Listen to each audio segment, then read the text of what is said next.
Christ est ressuscité, il est vraiment ressuscité. Alléluia. Nous continuons notre fête de Pâques ce dimanche jubilaté et nous continuons à nous réjouir de la présence de Jésus parmi ses disciples. Nous commençons avec l'introïte du jour. Poussez vers Dieu des cris de joie, vous tous, les habitants de la terre. Chantez la gloire de son nom. Chantez la gloire par vos louanges. Dites à Dieu que ta manière d'agir est redoutable. À cause de la grandeur de ta force, tes ennemis te flattent. Venez voir ce que Dieu a fait. Il est redoutable quand il agit envers les hommes. Il domine éternellement par sa puissance. Ses yeux observent les nations. Peuple, bénissez notre Dieu. Faites retentir sa louange. Il nous a conservé la vie et il n'a pas permis que notre pied trébuche. Au nom du Père et du Fils et du Saint-Esprit. Amen.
Prions le Seigneur.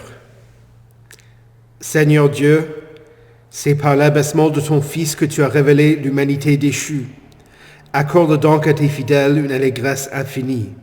Tu les as arrachés au danger d'une mort éternelle. Fais-les parvenir aux joies de ton royaume, par Jésus-Christ, ton Fils, notre Seigneur, qui vit et règne avec toi et le Saint-Esprit, un seul Dieu, maintenant et pour les siècles des siècles. Amen. Écoutez avec respect et recueillement les lectures pour ce dimanche jubilaté, tout d'abord dans les Actes des Apôtres au chapitre 5, les versets 27 à 42. Après les avoir ramenés, ils les présentèrent au Sanhédrin. Le grand prêtre les interrogea en disant « Nous vous avions formellement interdit d'enseigner en ce nom-là, et voilà que vous avez rempli Jérusalem de votre enseignement, et que vous voulez faire retomber sur nous le sang de cet homme. » Pierre et les apôtres répondirent, « Il faut obéir à Dieu plutôt qu'aux hommes. Le Dieu de nos ancêtres a ressuscité Jésus que vous avez tué en le clouant sur le bois. Dieu l'a élevé à sa droite comme prince et sauveur pour donner à Israël la repentance et le pardon des péchés. Nous sommes témoins de ces événements, de même que le Saint-Esprit que Dieu a donné à ceux qui lui obéissent. » Furieux de ces paroles, il voulait les faire mourir.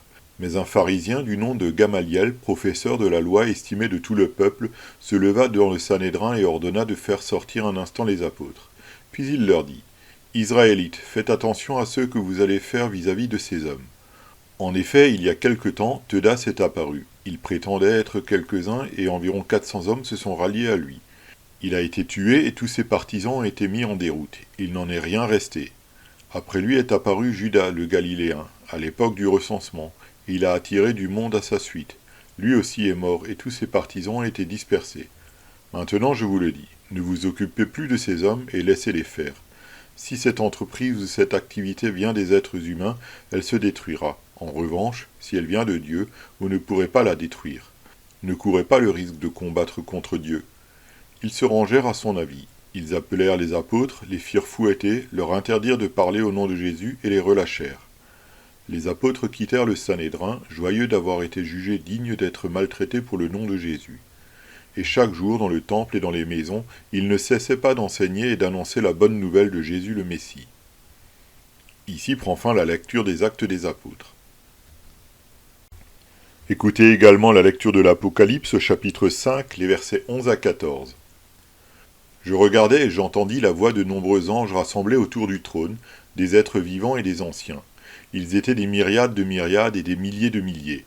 Ils disaient d'une voix forte, « L'agneau qui a été offert en sacrifice est digne de recevoir la puissance, la richesse, la sagesse, la force, l'honneur, la gloire et la louange. » Toutes les créatures qui sont dans le ciel, sur la terre, sur la mer, tous les êtres qui s'y trouvent, je les entendis s'écrier, « À celui qui est assis sur le trône et à l'agneau soit la louange, l'honneur, la gloire et la domination, au siècle des siècles. » Les 4 êtres vivants répondaient « Amen », et les anciens se prosternèrent et adorèrent. Ici prend fin la lecture de l'Apocalypse. Écoutez enfin l'évangile de Jean au chapitre 21, les versets 1 à 14. Après cela, Jésus se montra encore aux disciples sur les rives du lac de Tibériade. Voici de quelle manière il se montra. Simon-Pierre, Thomas, appelé Didyme, Nathanaël, qui venait de Cana en Galilée, les fils de Zébédée et 2 autres disciples de Jésus se trouvaient ensemble. Simon-Pierre leur dit, « Je vais pêcher. » Ils lui dirent, « Nous allons aussi avec toi. » Ils sortirent et montèrent aussitôt dans une barque, mais cette nuit-là, ils ne prirent rien. Le matin venu, Jésus se trouva sur le rivage, mais les disciples ne savaient pas que c'était lui. Il leur dit, « Les enfants, n'avez-vous rien à manger ?» Ils lui répondirent, « Non. » Il leur dit, « Jetez les filets du côté droit de la barque, et vous trouverez. » Ils le jetèrent donc et ne parvinrent plus à le retirer, tant il y avait de poissons. Alors le disciple que Jésus aimait dit à Pierre, « C'est le Seigneur. » Dès qu'il eut entendu que c'était le Seigneur, Simon-Pierre remit son vêtement et sa ceinture, car il s'était déshabillé, et se jeta dans le lac. Les autres disciples vinrent avec la barque en tirant le filet plein de poissons, car ils n'étaient pas loin de la rive, à une centaine de mètres. Lorsqu'ils furent descendus à terre, ils virent là un feu de braise avec du poisson dessus et du pain. Jésus leur dit, « Apportez quelques-uns des poissons que vous venez de prendre. » Simon-Pierre monta dans la barque et tira le filet plein de 153 gros poissons à terre. Malgré leur grand nombre, le filet ne se déchira pas. Jésus leur dit, « Venez, mangez. » Aucun des disciples n'osait lui demander, « Qui es-tu » car il savait que c'était le Seigneur. Jésus s'approcha, prit le pain et le leur donna. Il fit de même avec le poisson. C'était déjà la 3e fois que Jésus se montrait à ses disciples depuis qu'il était ressuscité. Ici prend fin la lecture de l'Évangile. Heureux ceux qui écoutent la parole de Dieu et qui la gardent. Confessons notre foi. Je crois en Dieu, le Père Tout-Puissant, Créateur du ciel et de la terre. Je crois en Jésus-Christ, son Fils unique, notre Seigneur, qui a été conçu du Saint-Esprit et qui est né de la Vierge Marie. Il a souffert sous Ponce Pilate, il a été crucifié, il est mort, il a été enseveli. il est descendu aux enfers. Le troisième jour, il est ressuscité des morts, il est monté au ciel, il siège à la droite de Dieu, le Père Tout-Puissant, et il viendra de là pour juger les vivants et les morts. Je crois au Saint-Esprit, la Sainte Église universelle, la communion des saints, la rémission des péchés, la résurrection de la chair et la vie éternelle. Amen.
Prions.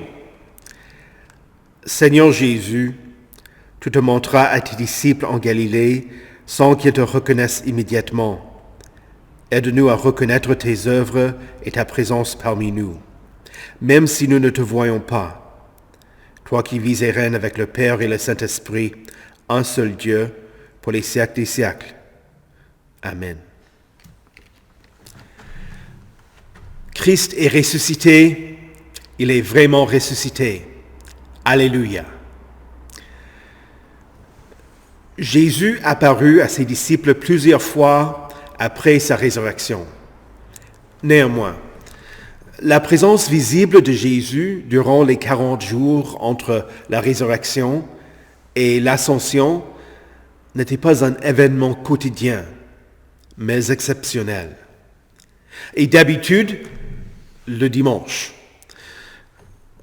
Le soir de la résurrection, dans la chambre haute à Jérusalem, Jésus apparut à ses disciples. De même le dimanche suivant, mais cette fois-ci en présence de Thomas. Jean rapporte cette troisième apparition de Jésus, celle-ci qui a eu lieu en Galilée, conformément à l'ordre donné par l'ange aux femmes, qui étaient allées au sépulcre. L'ange leur dit, « Allez dire à ses disciples et à Pierre qu'il vous précède en Galilée. C'est là que vous le verrez, comme il vous l'a dit. » Les disciples étant rentrés de Jérusalem après la Pâque juive, il y avait 7 qui se trouvaient ensemble. Et Simon-Pierre annonça aux autres, « Je vais pêcher. » Jean ne précise pas les motivations de Pierre, mais certains théologiens pensent que celle-ci était perdue après la fin du ministère public de Jésus et que Pierre voulait reprendre son ancienne activité de pêcheur. Je suis d'avis qu'il n'est pas nécessaire de psychanalyser ce que Pierre faisait. mais d'appeler un chat un chat. Il est vrai qu'il a pu vouloir gagner de l'argent, mais il est raisonnable de penser qu'il cherchait simplement à se distraire ou à avoir des poissons pour le repas du lendemain, pour se nourrir et ses amis et sa famille. Cette dernière hypothèse paraît la plus plausible parce que Jean raconte, le matin venu, Jésus se trouva sur le rivage, mais les disciples ne savaient pas que c'était lui. Il leur dit, « Les enfants, n'avez-vous rien à manger ?» Et en grec, c'était évident que Jésus savait que la réponse était au négatif. Étant donné que les 2 premières apparitions de Jésus ont eu lieu le dimanche pour marquer le jour où les chrétiens rencontrent le Christ ressuscité, il est raisonnable de penser que les disciples, après le sabbat juif, décidèrent d'aller pêcher durant la nuit pour avoir de quoi se nourrir dimanche matin, parce qu'ils n'ont pas pu le faire lors du sabbat juif. Malheureusement, les disciples n'attrapèrent rien et s'apprêtaient à rentrer les mains vides. Avant d'abandonner leurs efforts, un homme les appelle du bord du lac. Est-ce que Jésus cachait son identité exprès? De la même manière qu'il avait empêché les disciples sur le chemin d'Emmaüs de reconnaître le Seigneur? Ou est-ce que l'absence de lumière suffisante expliquait que ces hommes ne puissent pas identifier Jésus, leur maître? Bon. En appelant les disciples, les enfants, Jésus donnait un indice sur son identité. Mais ceux-ci ne surent pas le reconnaître. Ils dirent que non. Et Jésus leur répondit, « Jetez le filet du côté droit de la barque et vous trouverez. » Il est fort probable que cette réponse visait à rappeler aux disciples le jour où Jésus avait appelé plusieurs d'entre eux, jour où leur filet se déchirait et où il leur a fallu demander de l'aide d'une autre barque pour éviter de couler. Les disciples obéirent à Jésus et jetèrent le filet. Le résultat était 153 gros poissons, une quantité si énorme que Jean la nota plus tard dans le texte, en soulignant que cette fois-ci, les filets ne se déchiraient pas. Ce n'était pas en voyant Jésus que Jean le reconnut, mais à travers sa parole et à travers son miracle. Il se rendit compte que Jésus était venu à eux encore une fois, et il exprime à haute voix ce qu'ils auraient dû tous penser. C'est le Seigneur! Ce qui m'étonne, c'est que Pierre avait enlevé son vêtement au cours de la nuit, mais dès qu'il apprit que c'était Jésus, il le remit, il sauta dans le lac et nagea jusqu'au rivage afin d'être le premier auprès de Jésus. Imaginez-le, vêtu, complètement trempé, ses vêtements lourds, essayant de se dépêcher pour être le premier arrivé. Lui, qui avait prévu d'aller pêcher, abandonna tout pour revoir Jésus. Jésus avait déjà allumé un feu où Pierre pouvait se réchauffer et où il avait déjà préparé des poissons et du pain pour nourrir ses disciples. Les autres disciples, moins impulsifs, parcoururent les 100 mètres qui les séparaient du rivage en tirant le filet plein de poissons derrière la barque. Jésus leur ordonna d'en apporter, et Pierre alla tirer le filet auprès du feu. Jésus leur dit, « Venez manger. » Celui qui avait multiplié les 5 pains et les 2 poissons pour nourrir une foule offrit le même repas à ses disciples. Jean écrit qu'aucun des disciples n'osait lui demander « Qui es-tu » car il savait que c'était le Seigneur. Autrement dit, il n'y a plus de cas de disciples incrédules, comme cela avait été le cas avec Thomas. Ils savaient tous que Jésus est corporellement ressuscité. Et comme preuve supplémentaire, Jésus mange avec eux. Les gens peuvent demander ce que signifie ce texte, comme s'il fallait y trouver une interprétation plus profonde. L'un des pères de l'Église fit un lien avec l'appel des disciples et interpréta ce texte comme étant un nouvel envoi missionnaire des disciples dans le monde. Ce père disait que le nombre 153 avait une signification parce que les zoologistes de son époque comptaient 153 espèces de poissons. Ainsi, les disciples devaient comprendre qu'il faut évangéliser le monde entier.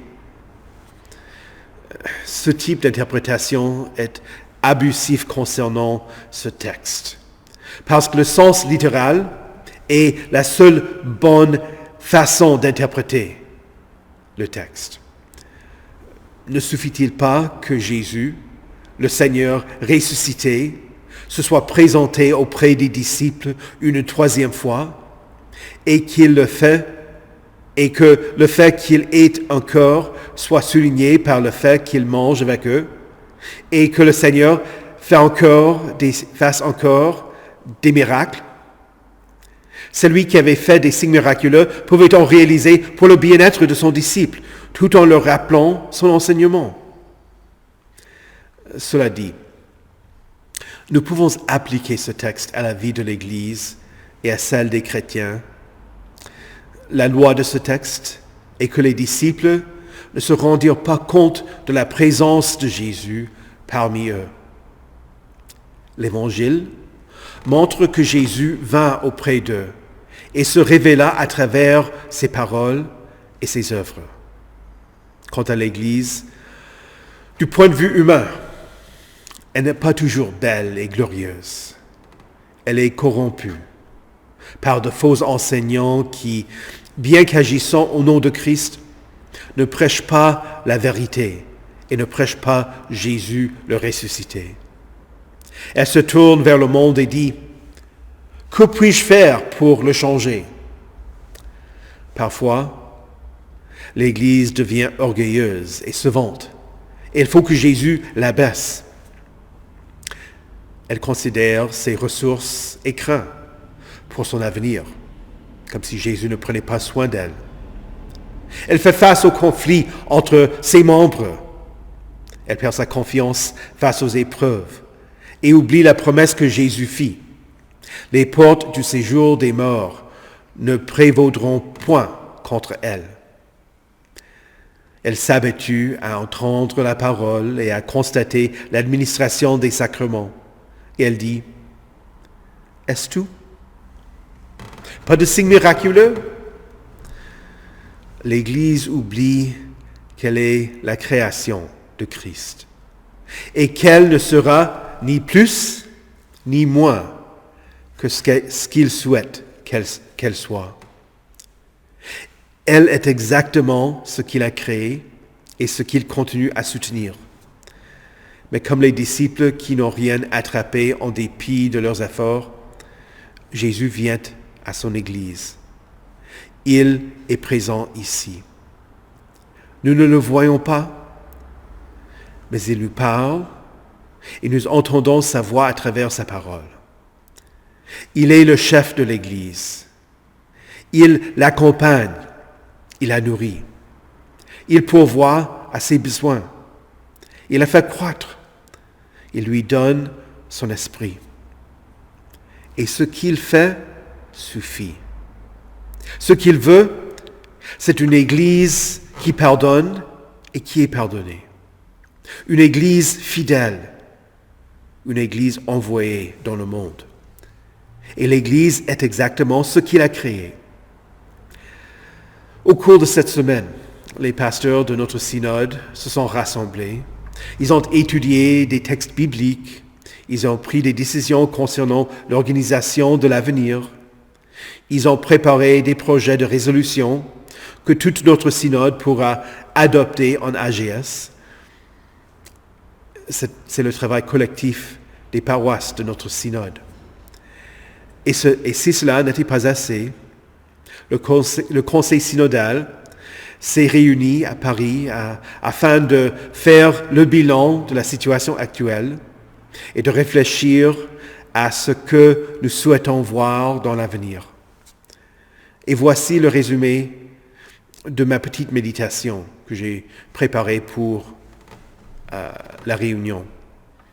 L'Église est un article de foi. Dans le symbole de Nicée, nous confessons qu'elle est une, sainte, universelle et apostolique.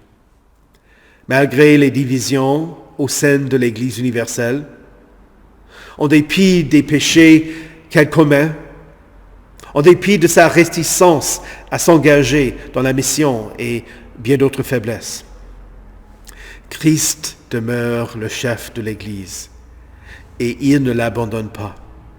L'Église continue son travail.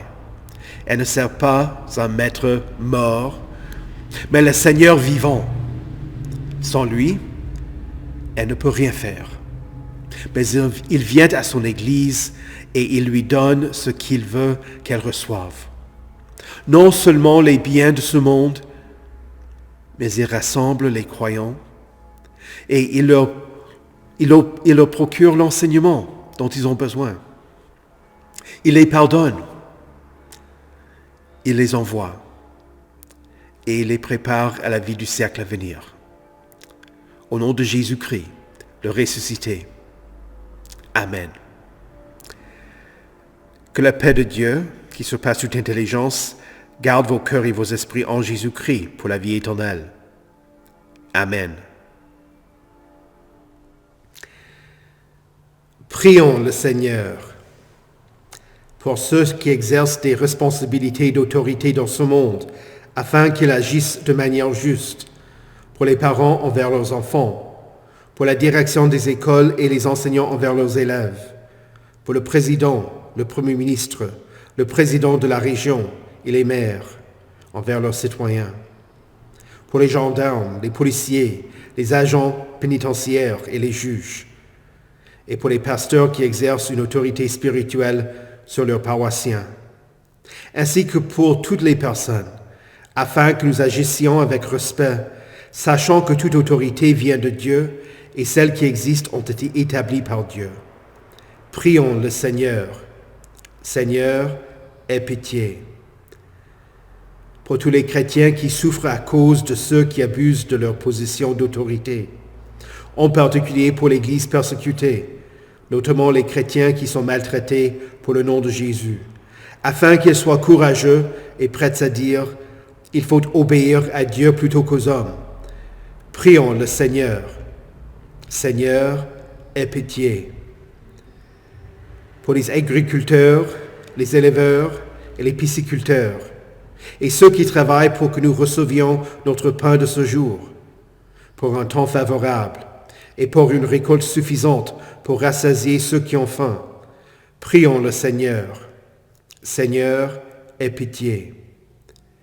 Pour les malades et les blessés, pour les faibles et les handicapés, pour les pauvres, les réfugiés et ceux qui souffrent des conséquences de la guerre, pour une fin à l'escalade militaire entre Inde et Pakistan, pour ceux que nous connaissons qui ont besoin de l'aide du Seigneur, pour maintes raisons, ceux que nous nommons dans nos prières privées.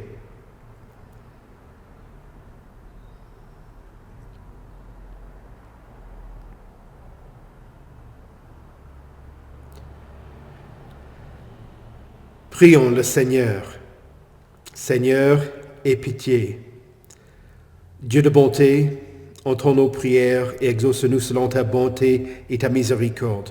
Toi qui vis et règnes, Père, Fils et Saint-Esprit, un seul Dieu, pour les siècles des siècles. Amen. Notre Père, qui es aux cieux, que ton nom soit sanctifié, que ton règne vienne, que ta volonté soit faite sur la terre comme au ciel. Donne-nous aujourd'hui notre pain de ce jour. Pardonne-nous nos offenses, comme nous pardonnons aussi à ceux qui nous ont offensés. Et ne nous laisse pas entrer en tentation, mais délivre-nous du mal. Car c'est à toi qu'appartiennent le règne, la puissance et la gloire, au siècle des siècles. Amen. Recevez la bénédiction de l'Éternel. Que le Seigneur vous bénisse et vous garde. Que le Seigneur fasse luire sa face sur vous et qu'il vous accorde sa grâce. Que le Seigneur tourne son visage vers vous et qu'il vous donne sa paix. Amen.